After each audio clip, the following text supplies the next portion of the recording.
Good morning, friends. So, I hope you are all fine at your home.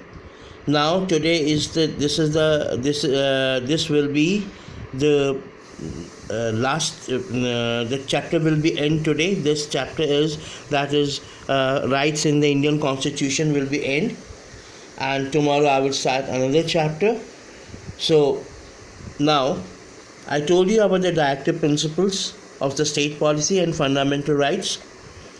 Now listen to very careful. There is always some contradiction between your fundamental rights and the active principles of state policies.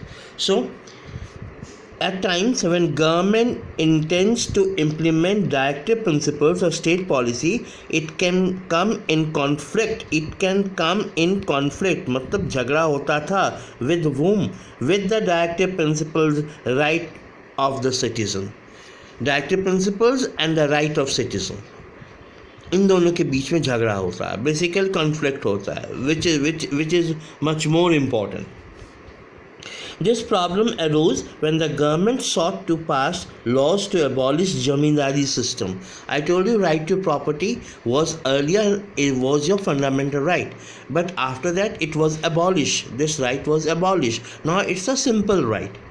You can have your property, but government can confiscate your property at any time. So it's not your right to have your property. It is a it's not a fundamental right. It's a simple right. That's all. So this problem arose when the government sought to pass laws to abolish zamindari system. These measures were opposed on the ground that they violated right to property. They violated right to property. However, keeping in mind the societal needs that are greater than the individual interests, society के need ज़्यादा important है individual needs से. The government amended the constitution. Government, I repeat again and again some sentences which is very important. So listen very carefully.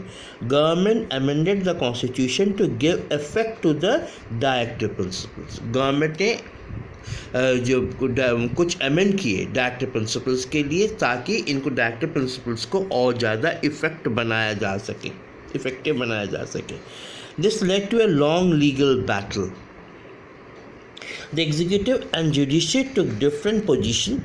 The government claimed that the right can be abrogated for giving effect to the directive principles.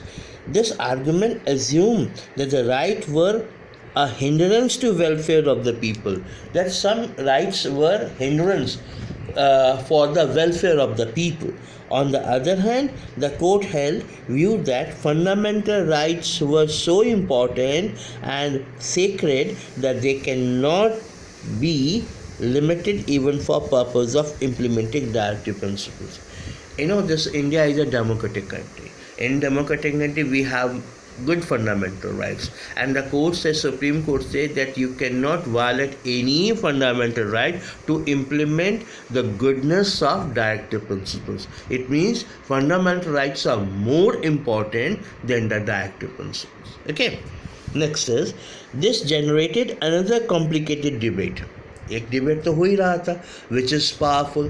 Directive principles are very powerful और much more powerful if we compare with the fundamental rights. But now another debate came up after the declaration of Supreme Court's judgment, and that is, this generated another complicated debate, and this related to the amendment of the constitution.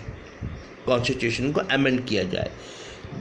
The government was saying that parliament can amend any part of the constitution.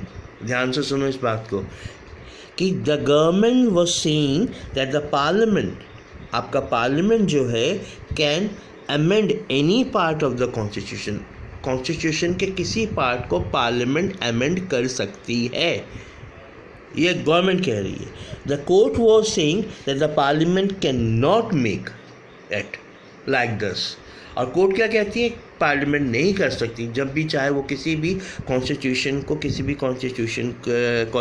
के law को amend नहीं कर सकती. Make an amendment that violated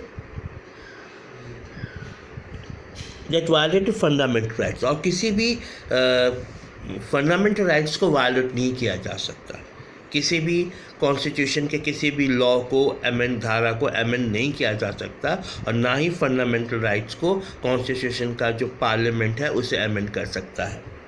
Right. This controversy was settled by an important decision of Supreme Court in Keshav Nanda Bharti case. Now it's another question. What do you know about Keshav Nanda Bharti case? In this case, the court said that there are certain basic features of the Constitution, and this cannot be changed by Parliament. जिसे parliament change नहीं कर सकती. कुछ features हैं constitution में fundamental rights के लिए that parliament can not change. We shall discuss this in a good detail in coming chapters. So this chapter is over. We will start next chapter by tomorrow. Till then, take care and have a nice time. Good day.